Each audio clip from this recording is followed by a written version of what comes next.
आज से ही हम ये वर्ताव शुरू करें, दूसरों को सुख पहुंचाना। आपके सामने जो भी आए, हमें खोजना नहीं है, जो भी आए हमारे द्वारा उसको सुख पहुंचे, कष्ट ना पहुंचे, ये ध्यान रखने की बात है। क्योंकि हमें दिखाई नहीं दे रहा पर उसमें मेरा प्रभु विराजमान है। चाहे वो चींटी हो, हाथी हो, मनुष्य हो, बुरा स्वभाव वाला हो, अच्छा स्वभाव वाला हो, पर प्रभु सब में समान भाव से विराजमान है।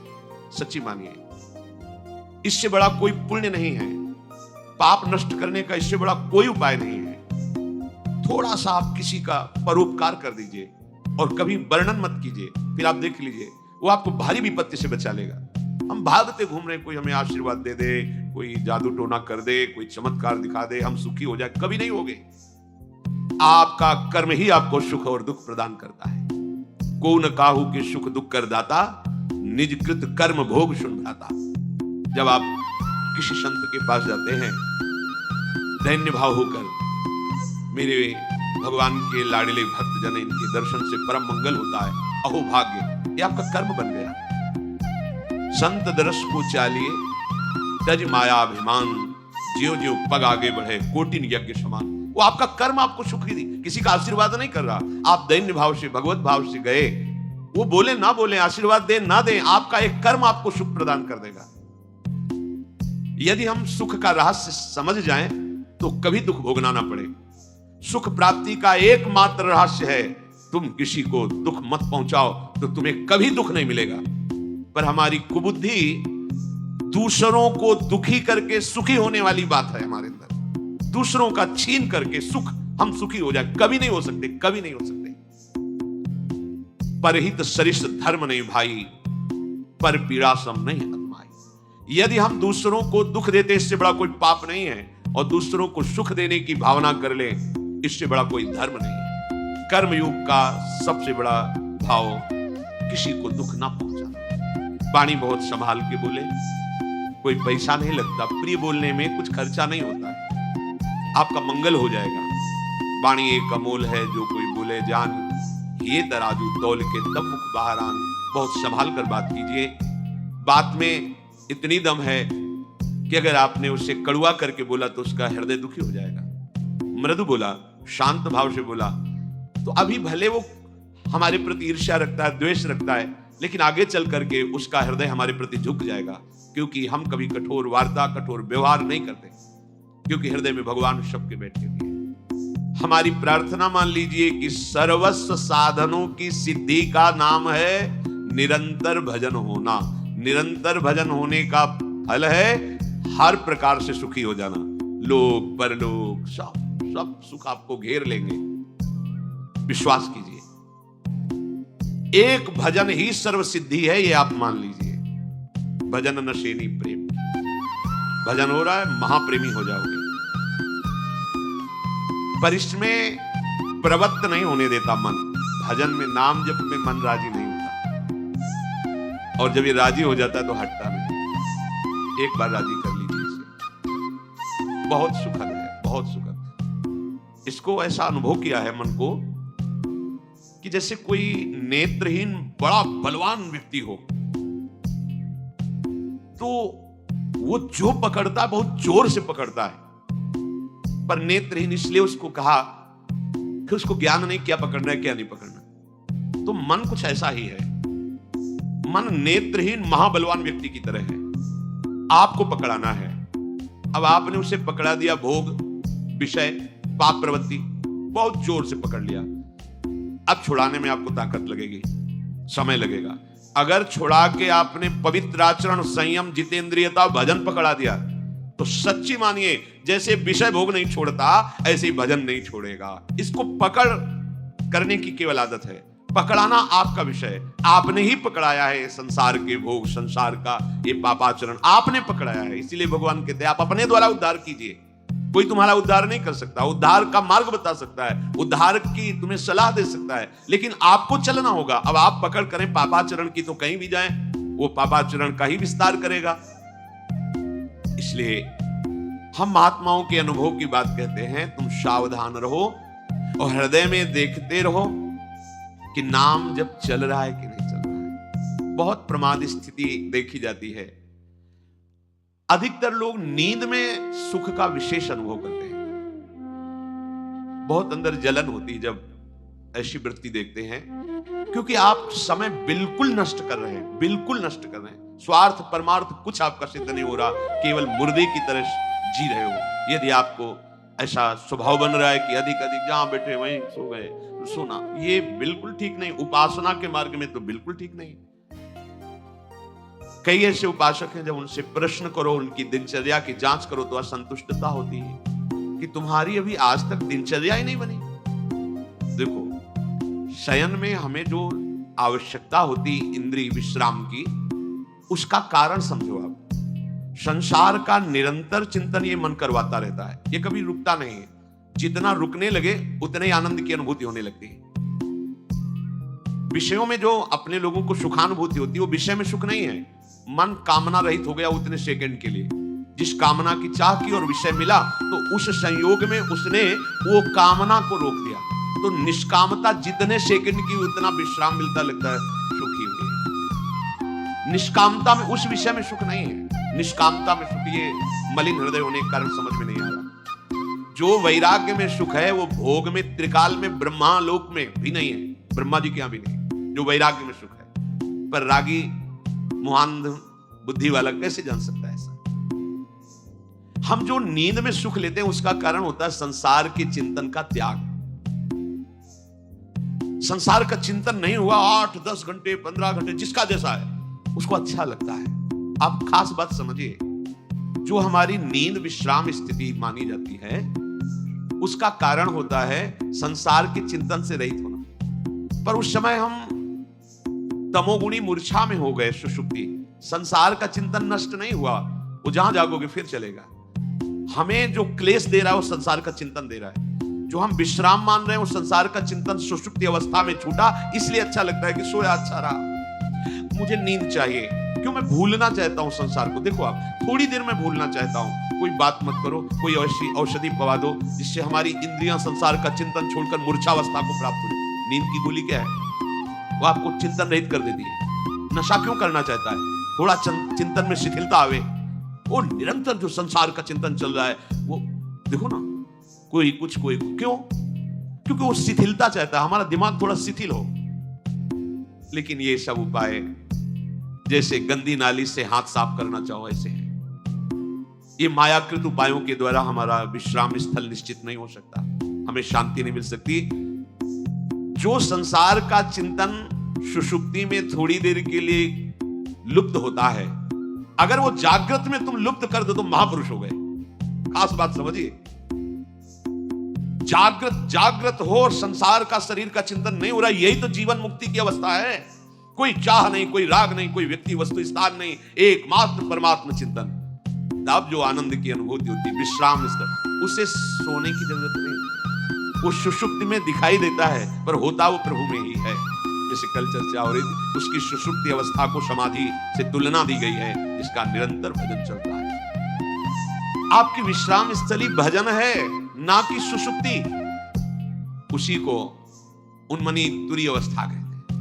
न जागृत है, न स्वप्न है, न सुषुप्ति है। कैसी अद्भुत आनंद की वृद्धि है। आप उस आनंद को पहचान ही नहीं रहे, आनंद मान रहे हैं वस्तु में, व्यक्ति में, धन में, स्थान में, भोगों में।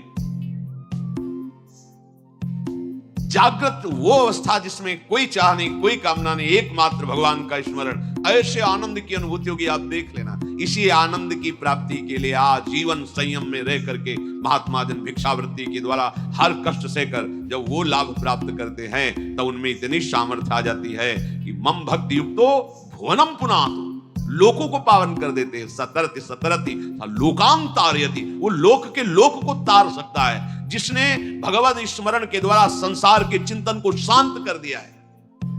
अब कोई विश्राम स्थिति की जरूरत नहीं, हर समय वो विश्राम में रहता है। विश्राम ही नहीं, परम विश्राम में रहता है। गोस्वामी जी कह रहे हैं, जाकी कृपा लवलेश ते मति मंद तुलसीदास हु, पायो परम विश्राम राम समान प्रभु नाही कहूं। ओहो, जिनकी कृपा कटाक्ष से परम विश्राम मिल गया। कोई चाह, कोई चिंता नहीं, कोई थकान नहीं, एक परमानंद की अनुभूति। इसीलिए हमें मनुष्य शरीर भगवान ने दिया है। हम ये नहीं कह रहे कि तुम तीर्थ स्थान मत जाओ, तुम कोई कार्य मत करो। तीर्थ का तीर्थत्व भगवत प्रभाव से है, और भगवत प्रभाव अंश मात्र से तीर्थों में विराजमान है, लेकिन नाम में संपूर्ण भगवत सामर्थ्य विराजमान है। बस समझ लो, अगर तुम्हारी जिह्वा पे राधा राधा राधा कृष्ण कृष्ण कृष्ण चल रहा है, तो आप तीर्थों को भी पावन करने की सामर्थ्य वाले नाम का उच्चारण कर रहे हैं। आपके चरण जहां पड़ेंगे वही तीर्थ हो जाएगा। तीर्थी कुर्वन्ति तीर्थानि। हमें विश्वास नहीं होता इसे। हमारी प्रार्थना मान लीजिए, नाम से बढ़कर कोई पुण्य नहीं है। जैसे आप पुण्य करने के बड़े लालायित हैं। देखो, अपने यहां जो भगवत प्राप्ति का पुण्य का भाव है, उसका यह है कि भगवान ने हमें 10 रोटी दी है, हमारा काम 5 रोटी से चल जाएगा, तो हम 5 रोटी दूसरों की सेवा में लगा देते हैं। ये भाव है। दान पुण्य वो एक अलग चीज है। भगवत प्राप्ति के मार्ग वाले उपासक को ये भाव रखना, प्रभु ने मुझे इतना दिया है, मेरा काम इतने से चल जाता है, और जो भगवत स्वरूप है, गौ सेवा, पंछियों की सेवा, अन्य जीव, बीमार कोई है उसको, साधु महात्मा, धामवासी, विरक्त जन, उससे क्या होगा? वो तुम्हारा पुण्य कर्म नहीं बना, वो सेवा बन गई। और सेवा सीधे भगवान से है, बीच में किसी का मिलना जुलना नहीं, सीधे भगवान। सेवा का फल भगवान की प्रसन्नता, और जिसके ऊपर भगवान प्रसन्न हो गए, अब क्या बकाया रह गया? जिनके प्रसन्न होने पर फिर और किसी को राजी करने की जरूरत नहीं पड़ती। जहां पर कृपा राम की होई, तहां पर कृपा करे। और जिसके ऊपर प्रभु की प्रसन्नता और कृपा है, तो जामवंत कहा सुनु रघुराया, जा पर नाथ करो तुम दाया, ताहि सदा शुभ कुशल निरंतर, सुर नर मुनि प्रसन्नता ऊपर, सोई विजयी विनयी गुण सागर, तासु सुजस त्रैलोक उजागर। भगवान प्रसन्न हो गए तो जितने ऋषि मुनि महात्मा, सबका आशीर्वाद आपके ऊपर हो, कौन परास्त कर सकता है? तो हमारी बात को ध्यान से सुनो। तुम जिस परिस्थिति में हो, भगवान ने तुम्हें जहां रखा है, जैसी परिस्थिति में रखा है, तुम्हें निराश हताश होने की जरूरत नहीं है। वहीं तुमको सब फल मिल जाएगा। बस तुम ठीक से नाम जप करना शुरू कर दो। नाम जप अर्थात निरंतर भगवत संयोग, निरंतर भगवत संयोग। जय नाम तेई कृष्ण। कृष्ण नाम और कृष्ण स्वरूप अभेद है। जय नाम, अगर हम बोल रहे राधा राधा, तो मेरी लाडली जो राधा नाम रूप से मेरी जिह्वा में विराजमान है, अपार कृपा कर रही है। ये राधा नाम ऐसे सुनने को नहीं मिलता, ना जिह्वा में आता है। जब महारानी जी के रजोपसेवी रसिक जनों की कृपा, धाम की कृपा, तब जाके राधा नाम। ये तो राधा नाम वेद पुराणों से भी अलग है। ये अन्यत्र आपको कहीं नहीं सुनने को मिले। यहीं से बाहर हटिए, मथुरा जाइए तो जय श्री कृष्ण मिलेगा। जय श्री कृष्ण। क्योंकि ये भूमि जिसमें आप विराजमान हैं, ये महाप्रेमामृत का सार, परा विद्या स्वरूप राधा नाम। वृंदावन के वृक्ष को मरम न जाने कोई, यहाँ डाल डाल और बात बात में राधा राधा। यहाँ तो वायु भी राधा राधा बोलती है। यहाँ के पशु पक्षी राधा यशो मुखर मत, एक एक पक्षी राधा राधा बोलता है। हमारी श्रवण इंद्रिय में दम नहीं, इसलिए हम समझ नहीं पा रहे। महाप्रेम समुद्र है श्री धाम वृंदावन। मन नहीं लगता, कोई बात नहीं। भाव नहीं बनता, कोई बात नहीं। आप केवल जिह्वाग्रे, जिह्वा के अग्र भाग में उच्चारण कीजिए, राधा राधा राधा। जिह्वाग्रे नहीं, मन से अग्रे। मन लगे ना लगे, जीभ से बोलो, तुम्हारा काम हो जाएगा। नाम से जगन्यंता सर्वेश्वर भगवान खिंचते हुए हमारे पास आ जाएंगे। पतंगो यथा त्वाम अनुभ्राम्यमाणः। प्रभु हैं पतंग, नाम है डोरी, खींचते जाओ, राधा राधा राधा, नजदीक आते चले जाए। पतंग को पकड़ना चाहो, डोरी छोड़ दो, कभी नहीं पकड़ पाओगे। नाम छोड़ दो, भजन छोड़ दो, और साधन करो, हरि नहीं अधीन होने वाले। डोरी है, नाम रूपी डोरी को निरंतर खींचते, राधा राधा राधा। पतंगो यथा त्वाम अनुभ्राम्यमाणः। मृत्यु का भय तुम्हें इसीलिए सताता है कि तुमने मृत्यु की तैयारी नहीं की। जैसे किसी गृहस्थ के यहां अचानक 20 आदमी आ जाए, वो घबरा जाएगा कि हमने कोई तैयारी नहीं की है। कैसे एकदम 20 आदमी एकदम। और जब बारात आती है तो 500-1000 आदमी आते हैं, मुस्कुरा के स्वागत करता है। क्यों? पहले से तिथि तारीख निश्चित थी, तैयारी फिट थी। 500 की जगह अगर 100 और बढ़ जाते हैं तो कढ़ाई चढ़ी हुई, कोई परेशानी नहीं। हमें जहां जाना है वहां का हमें परिचय प्राप्त हो चुका है, हमारा निश्चय हो चुका है, तैयारी है पूरी, अभी जाना होगा, चलते, कोई परेशानी नहीं। लेकिन आपने तैयारी तो रहने की है, जाने की तो की नहीं। यहां पूरे विश्व में जितने भी हैं, कोई बिरले हैं जो जाने की तैयारी में लगे, नहीं सब रहने की तैयारी में लगे। नहीं, आप ये पेंट थोड़ा गंदा हो गया, नया पुतवा दीजिए, ये बनवा दीजिए, वो कर दीजिए, सब रहने की तैयारी में। आखिरी तक दांत खराब हो गए, नए लगा दीजिए, आंख खराब हो गई है, ऑपरेशन करके चश्मा लगवा दीजिए, कान खराब हो, मशीन लगा दीजिए, मशीन। हाँ, वो दिल ब्लॉक हो रहा है तो नली डाल के शुरू कर। अब रहने की तैयारी। अब जब जाने की बात आती है तो होश उड़ जाते हैं। हमने जाने की तो तैयारी नहीं की थी। मृत्यु से भय क्यों लगता है? क्योंकि तुमने जाने की तैयारी नहीं। और जाना पक्का है। जैसे सरकारी आदमी होता है ना, उसको बंगला गाड़ी मिलती है, प्रयोग करता है, उसकी आसक्ति नहीं होती, क्योंकि कब सरकारी आदेश आ जाए कि इस प्रांत से उस प्रांत में जाना, वहां बंगला गाड़ी मिलेगा। वो सरकारी है, प्रयोग कर रहा है, लेकिन उसकी आसक्ति नहीं। जैसे कोई कहे ना कि खिड़की का कोना टूटा हुआ है, क्या कभी भी आदेश आ सकता है कि आपको अमुक जगह जाना है, वहां नया बंगला गाड़ी मिलेगी, ये तो सरकारी है, वो ठीक कर रहा है, हमें तो केवल सरकारी काम। बिल्कुल ऐसे ही ये सरकारी गाड़ी मिली है सरकारी काम करने के लिए। भगवत प्राप्ति साधन धाम मोक्ष कर द्वारा, पाई न जे परलोक संभारा, सो परत्र दुख पावई, सिर धुनि धुनि पछताए, काले कर्म ईश्वरे मिथ्या दोष लगाए। अब जब बुलावा आया, डॉक्टर ने कहा कि बस 1 साल के हो तुम, ये कैंसर ले जाएगा वो, मतलब बचने की संभावना। क्योंकि तैयारी जाने की नहीं की थी ना, रहने की तैयारी की थी। अब कहां जाएंगे? जितना हमने प्रेम फैलाया वो तो यही है, जितना हमने कमाया वो सब यही है, जिसके लिए कमाया वो सब यही। अब हम कहां जाएंगे? हमारा मित्र कौन होगा? हमें प्यार कौन करेगा? हमारे पास है क्या? गया मन पछितई है अवसर बीते, दुर्लभ देह पाए हरिपद भजु, करम बचन अरु जीते, मन पछितई है अवसर बीते। ये सुत बनिता आदि जान स्वार्थ रत, ना करुणे सभीते, अंत ही तो ही तजेंगे पामर, तू न तजय बहीते। ये सब तुझे छोड़ देंगे, तैयारी कर। गुरु कृपा से हम अपने हृदय की बात करें, प्रतिपल तैयार है। क्यों? जिससे कभी स्मरण भी आया कष्ट होता है, जिस कल्पा बीच में एकदम प्रसन्नता होती है। श्री जी के पास जाना। कहां जाना है? श्री जी के पास जाना। मृत्यु हमारे लिए मृत्यु थोड़ी है, श्री जी के पास जाने का पास है ये। अब फाइनल, अभी तक तो भाव शिरा, अब फाइनल, खत्म, संसार चक्र खत्म। अब तो अपनी लाडली के पास जाना है बस। कितना आनंद! जैसे आपका कोई प्रिय है, वर्षों से आप उससे मिलना चाहते हैं, और गाड़ी आ गई, बुलावा गया, चलिए आप, तो आपको कैसा लगेगा? ये थोड़ी लगेगा कि भय लगे, नहीं, एक उमगन आएगी, आप तो तुरंत तैयार हो जाएंगे चलने के। हाँ हाँ हाँ, हम तो वर्षों से इंतजार कर रहे हैं बस। ये जो मृत्यु तुम्हें भय प्रदान कर रही, तुमने तैयारी नहीं की। मृत्यु अमंगलमय नहीं है, परम मंगल है। मृत्यु शोक नहीं है, महोत्सव है। बस यही समझ नहीं पा रहे। क्यों?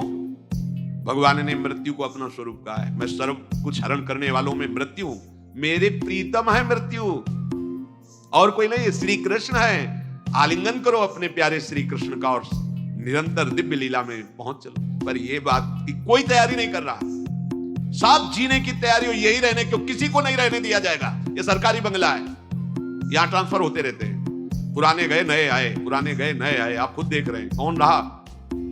लेकिन अपने लोगों की बुद्धि इस बात में तैयार नहीं हो रही कि मुझे जाना है। अंदर से देखो, अंदर की बात कह रहे, बाहर से तो अभी आप हाथ उठाओ, कितने जाना चाहते हैं? क्या जाना? जब डॉक्टर कहेगा कि जाने की बात आ गई, तुम्हारी किडनी फेल, तुम्हारा दिल फेल, तुम्हारी इतना बड़ा मुंह बगल जा, अब क्या होगा? तो तैयारी नहीं थी ना। तैयारी है तो मुस्कुरा देंगे। हाँ, अंदर से हर समय एक आनंद धारा रहती है, वो किशोरी जी के चरणों की। सत्प्रेम सिंधु मकरंद रसौघ धारा, वो धारा हमें जीवित की है। वो धारा हमें ऐसे प्रसन्न रखती है कि किसी को ब्रह्मा का पद मिलने पर भी उतनी प्रसन्नता नहीं होगी जितनी प्रसन्नता हर समय बनी रहती है। ये केवल महारानी जी के चरणों के आश्रय से। पूज्य बाबा कह रहे कि आप कल्पना नहीं कर सकते कि आप कितना सुखी हो जाएंगे। वही बात देखो, बात तभी समझ में आती है जब स्थिति परिस्थिति में वो बात रहे। आप स्वस्थ हैं, सब अनुकूलता है, और फिर आप कह रहे हैं प्रभु की बड़ी कृपा है, ठीक है। लेकिन जब आप प्रतिकूल परिस्थिति में अनुभव करें, वाणी से नहीं, एक होता है देखो कि अब भाई भगवान है, वो जो करेंगे तो सहना ही पड़ेगा, हाँ कृपा ही है, भी मतलब एक सहना, और एक होता नहीं कृपा है, मैं अनुभव कर रहा हूं इसमें कृपा है, वो बात अब सहना ही पड़ेगा। और एक है कृपा, ये कृपा है जो अनुभव होता है, ये मृत्यु को भी भयभीत कर देगी। आपने कुछ नहीं, कुछ नहीं, ऐसा परमानंद प्रकट होता है केवल लाडली जू के आश्रय से। मतलब अब जैसे हम कहें कि जिस समय हम चिंतन करते हैं तो और हर समय करते क्या है, पर कभी कभी उसमें गाढ़ चिंतन जब होता है तब दिखाई देता है कि अरे ये जीव कैसा भ्रमित हो रहा है, कैसे इसका समय नष्ट कर रही माया, जिस समय में ये परम पद प्राप्त कर सकता है उसको कैसे नष्ट कर रहा है, बड़ी भूल हो रही, बड़ी भूल हो रही। तभी जब वो अंदर से आप क्या इतने घंटे सो रहे हैं, बर्बाद क्यों कर रहे हो? अरे एक वो नींद आने वाली है जिसमें सदा सदा के लिए तुम सो जाओगे, होश में हो, मृत्यु आने वाली है। यहाँ तो काम चलाना है, भोजन पाके, क्रियाएं करके, नींद लेके, ये केवल काम चलाना है। मुख्य हमारा कार्य है भजन, क्योंकि इससे हमारी गति बनेगी। हमारे जीवन का लक्ष्य भजन है। प्रभु की बड़ी कृपा, सच मानिए जिसको सत्संग मिल गया, सत्संग में स्नान करने पर फिर और कुछ कोई तीर्थ स्नान करने की जरूरत नहीं रह जाती। तो भाई कैसे सत्संग का फल है, मज्जन फल पेखिए तत्काला, काक होए पिक बको मराला। अगर सत्संग रूपी तीर्थ में स्नान कर लिया तो कौआ कोयल हो जाएगा, तो बगुला हंस हो जाएगा। इसका तत्काल का प्रभाव है। एक सत्संग का शब्द आपके जीवन को बदल देगा। सत्संग के समान कोई बड़ा तीर्थ नहीं है। अगर इसमें जो रोज अवगाहन करते हैं पर आचरण में उतार ले, कुसंग ना होने पावे, तो सत्संग तुम्हें महात्मा बना देगा। पैंट शर्ट में तुम महात्मा होगे, गृहस्थी में रहते हुए तुम महात्मा होगे। महात्मा कोई बाहरी वेश ही नहीं है, महात्मा एक स्थिति है, महात्मा की एक स्थिति होती है। ये बात बिल्कुल याद रखना, कभी निराश मत होना। तुम्हें कभी ये सोचना नहीं पड़ेगा कि मेरा क्या होगा। यदि एक क्षण भी तुम बर्बाद नहीं करोगे तो बर्बाद व्यर्थ करना। तो यहां अगर भगवत भजन नहीं हो रहा तो सब व्यर्थ जा रहा है। आप देखो यहां सत्य कुछ नहीं, मान लीजिए कुछ सत्य नहीं, दिखाई सब कुछ दे रहा है, कुछ नहीं। ये जादू है, माया का जादू।